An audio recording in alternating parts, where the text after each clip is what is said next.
तर स्वागत आहे तुमचं शेतकरी वाईब्सच्या चॅनलवरती. तर संजय गांधी निराधार योजना व त्याचबरोबर इतरही विशेष सहाय्य योजना या योजनांच्या निकषामध्ये, अटीमध्ये व त्याचबरोबर कागदपत्रांच्या माहितीमध्ये आता योग्य ते बदल हे करण्यात आलेले आहेत आणि त्या बदलास मान्यता देणारा जी.आर. देखील आलेला आहे आणि आता याच बदलानुसार लाभार्थ्यांना लाभ हा देखील दिला जाणार आहे.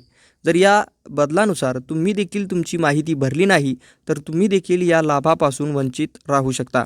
तर या जी.आरमधून आपण कोणकोणत्या सुधारणा या अटी, शर्ती, कागदपत्रांमध्ये करण्यात आलेल्या आहेत त्या आज पाहणार आहोत. त्यामुळे हा व्हिडिओ शेवटपर्यंत नक्की पहा आणि माहिती आवडल्यास आपल्या चॅनलला सबस्क्राईब करून या व्हिडिओला एक लाईक नक्की करा.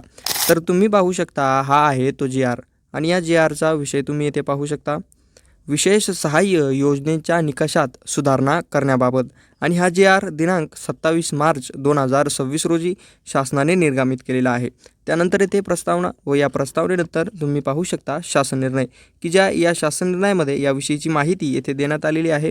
त्यामध्ये राज्य पुरस्कृत संजय गांधी निराधार योजना व श्रावणबाळ सेवा राज्य निवृत्तीवेतन योजना आणि केंद्र पुरस्कृत इंदिरा गांधी राष्ट्रीय वृद्धपकाळ निवृत्तीवेतन योजना व त्याचबरोबर इंदिरा गांधी राष्ट्रीय विधवा निवृत्तीवेतन योजना व इंदिरा गांधी राष्ट्रीय दिव्यांग निवृत्तीवेतन योजना या योजनांचा लाभ घेण्यासाठी उपरोक्त संदर्भेन क्रमांक 1 येथील 4 येथील शासन निर्णयान्वये नमूद तरतुदीमधून पात्रतेचे निकष, अटी, शर्ती तसेच यासाठी लागणारे आवश्यक कागदपत्रे यामध्ये खालीलप्रमाणे सुधारणा करण्यात आलेली आहे.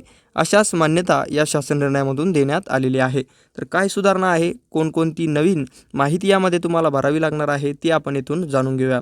त्यामध्ये अर्जदाराची माहिती व तपशील यामध्ये काय बदल करण्यात आलेला आहे. तर सुरुवातीला आहे अर्जदाराची माहिती.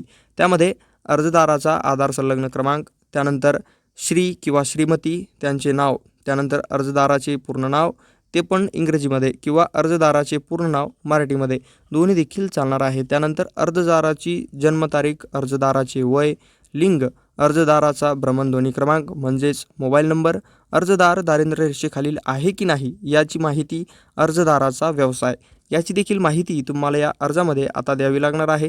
त्यानंतर ॲड्रेस जो पत्ता आहे अर्जदाराचा त्यामध्ये अर्जदाराचा पत्ता अनिवार्य आहे. जिल्हा, तालुका, गाव, पिनकोड, उपविभाग, प्रभागीय विभाग व ग्रामीण विभाग हा देखील अनिवार्य असणार आहे. त्यानंतर योजनेविषयीची माहिती, या माहितीमध्ये काय आहे त्यामध्ये अर्जदाराची जात किंवा प्रवर्ग हा देखील अनिवार्य आहे. योजनेचा प्रवर्ग हा देखील अनिवार्य आहे. किमान 15 वर्षापासून महाराष्ट्र राज्याचा रहिवासी असल्याचा पुरावा हा देखील अनिवार्य आहे. त्यानंतर कुटुंबातील व्यक्तींची संख्या ही किती आहे ही देखील माहिती अनिवार्य आहे.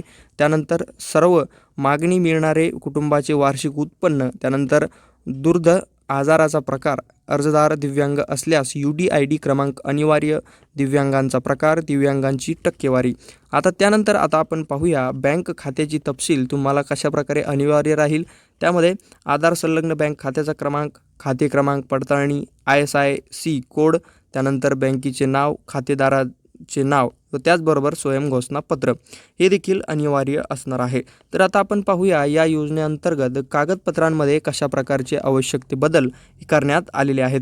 त्यामध्ये तुम्ही पाहू शकता यामध्ये तुम्हाला अर्जदाराचं जे आधार कार्ड आहे, त्यानंतर महारोहयो जॉब कार्ड, रहिवासीचा दाखला, रेशन कार्ड, अर्जदाराचे जन्म प्रमाणपत्र, शाळा सोडल्याचा दाखला व त्याचबरोबर उत्पन्नाचे प्रमाणपत्र, दारिद्र्य रेषेखालील प्रमाणपत्र, पॅन कार्ड आणि 26AS नमुना व त्याचबरोबर मतदान कार्ड किंवा आदिवास प्रमाणपत्र, तहसीलदार रहिवाशाचा दाखला, त्याचबरोबर अर्जदार दिव्यांग असल्यास UDID कार्ड, पतीचे मृत्यू प्रमाणपत्र, घटस्फोटाचा पुरावा, पत्रासोबत देण्याची पुरावे आहेत. त्यानंतर अनाथ प्रमाणपत्र, ग्रामसेवक यांची संयुक्त स्वाक्षरीने असलं पाहिजे. त्यानंतर अत्याचारित प्रमाणपत्र, महिला व बालविकास विभाग अधिकारी पोलीस प्रमाणपत्र, घटस्फोट प्रलंबित असल्यास त्याबाबतचं देखील प्रमाणपत्र व त्याचबरोबर तृतीयपंथी असल्यास त्याचं देखील प्रमाणपत्र हे आता सादर करावं लागणार आहे. तर तुम्ही पाहू शकता विशेष सहाय्य योजनेतील पात्र लाभार्थ्यांना अर्थसहाय्याचे वितरण हे त्यांच्या आधार संलग्न बँक खात्यात DBTद्वारे जमा करण्यात येत आहे. तर ग्राम महसूल अधिकारी यांनी अर्जदाराच्या घरी सक्षम भेट देऊन योजनेसाठी केलेल्या कागदपत्रांची तसेच एकत्रित कुटुंबातील सदस्यांच्या वार्षिक उत्पन्नाची पडताळणी करून लोकेशनसह फोटो म्हणजे जिओ टॅगिंगद्वारे फोटो पोर्टलवर अद्ययावत करावा आणि त्याचनंतर सदरहू योजनेअंतर्गत पात्र लाभार्थ्याची अंतिम निवड करून पोर्टलवर माहिती अद्ययावत करण्याची जबाबदारी संबंधित नायब तहसीलदार यांची राहील। तर तुम्ही पाहू शकता आता अशा काही प्रकारचे नवीन बदल या योजनेअंतर्गत करण्यात आलेले आहेत। या योजनेसाठी आता तुम्हाला अशा काही प्रकारची नवीन कागदपत्रे असतील, तुमचा पुरावा असेल, त्याचबरोबर इतरही माहिती अशा काही प्रकारे सुधारित करण्यात आलेली आहे।